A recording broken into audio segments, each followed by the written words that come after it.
Chapter 33 Confucius, China's Wise Teacher.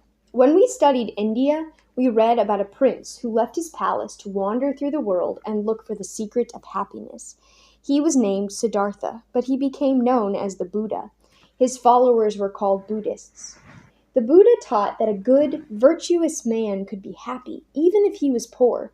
He taught his followers to be peaceful, honest, and kind, and to avoid doing any kind of violence, even to animals or insects.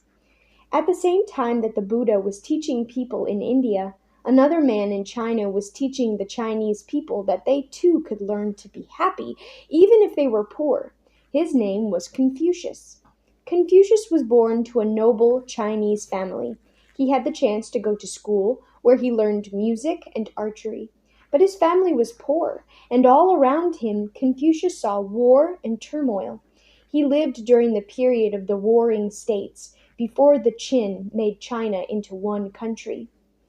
Confucius hated war. He wanted the Chinese people to live in peace. He offered to work for the government of his own warring state. He wanted to help the rulers make peace, but the rulers rejected his advice. So Confucius became a teacher. He told all those around him his ideas for bringing peace and happiness. More and more people listened to his teachings. Confucius taught his followers that each person should respect the authority of those who are greater. Children ought to listen and to obey their parents. Women should obey their husbands. Husbands should do whatever the rulers tell them to do. Rulers should obey the laws of the gods. He also taught that people in authority should be kind to those who are beneath them. So rulers should be kind to men, men should treat their wives well, and parents should take care of their children.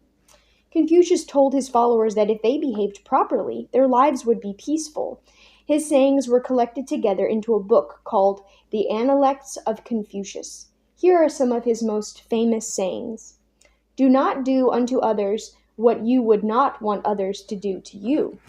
Can you think of something you would not want done to you? Should you do it to someone else?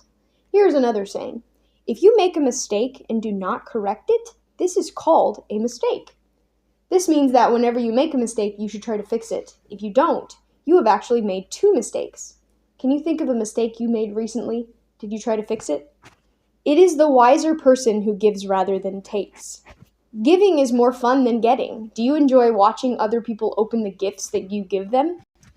He who aims to be a man of complete virtue does not seek to gratify his appetite in his food. Good people are not greedy. Eating whatever you want, whenever you want it, shows that you don't have self-control.